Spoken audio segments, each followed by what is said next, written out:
आप सबको मेरा प्रणाम। मैं हूं रुद्रशेखर जोशी। केसरी नंदन आध्यात्मिक यूट्यूब चैनल में आप सबका स्वागत है। आज हम इस वीडियो में जानेंगे श्री नारद मुनि जी की कथा। नारद मुनि तो अपने जीवन में नारायण नारायण का जाप अखंड रूप से करते ही रहते हैं। अपना पूरा जीवन ही उन्होंने भगवान विष्णु जी की भक्ति में लगा दिया है। लेकिन फिर भी एक बार नारद मुनि जी ने भगवान विष्णु जी को ही शाप दे दिया था। क्या ऐसा हुआ था? जी हाँ। और इतना ही नहीं, भगवान विष्णु जी ने भी उसे आनंद से स्वीकार भी कर लिया था। क्या था वह प्रसंग, जानेंगे इस वीडियो में। नारद मुनि जी को वरदान प्राप्त है, वह कभी भी किसी भी लोक में किसी भी जगह तुरंत प्रकट हो सकते हैं। देव, दानव, मानव, राजा, रंक किसी के भी घर पर प्रकट हो सकते हैं। एक बार ऐसे ही नारद मुनि पृथ्वी पर भ्रमण करने के लिए आए, तो साथ में पर्वत मुनि भी थे। वह एक राजा के दरबार में उपस्थित हो गए, जिनका नाम था शीलनिधि। राजा ने उनका आदर सत्कार भी किया। तब पर्वत मुनि और नारद मुनि ने वहां गायन भी किया। उसके बाद राजा ने कहा, मेरी कन्या श्रीमती का स्वयंवर कल है और मेरी विनती है आप विवाह में उपस्थिति दे। वह कन्या जब नारद मुनि जी को प्रणाम करने के लिए आई तो वह उस पर मोहित हो गए और कन्या से पूछा, आपके राजकुमार के संदर्भ में क्या आकांक्षा है? तब उसने कहा, भगवान विष्णु जी के जैसा दिखने में सुंदर और रूपवान चाहिए। और नारद मुनि के मन में विवाह करने की कामना जागृत हो गई। तुरंत भगवान विष्णु के पास जाकर प्रकट हो गए। उनकी चंचलता देखकर भगवान विष्णु जान गए कि नारद मुनि के मन में क्या विचार चल रहे हैं। उन्होंने नारद जी से कहा, आप तो आज बड़े ही खुश लग रहे हो, क्या बात है?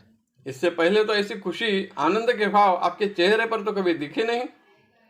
नारद जी भी सोच में पड़ गए, कहूँ तो कैसे कहूँ, लेकिन कहना तो पड़ेगा।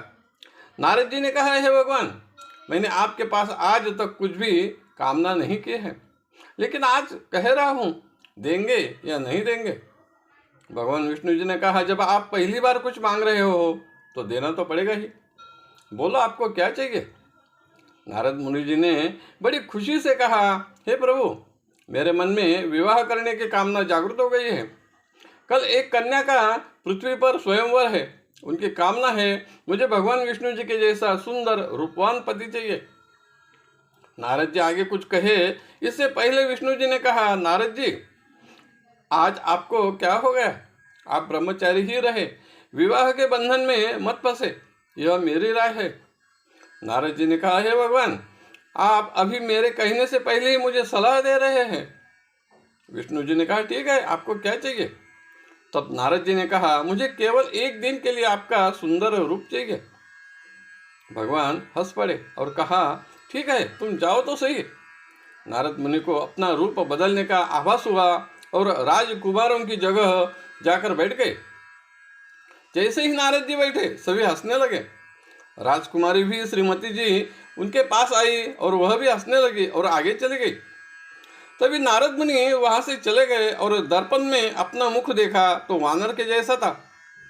ऐसा रूप देखकर वह स्वयं क्रोधित हो गए और भगवान विष्णु जी के सामने प्रकट हुए और क्रोध में कहा, उन्हें शाप दे दिया, हे भगवान, मैंने आपकी भक्ति की, लेकिन एक ही बार मैंने आपसे कुछ मांगा तो मुझे वानर के जैसा रूप दे दिया।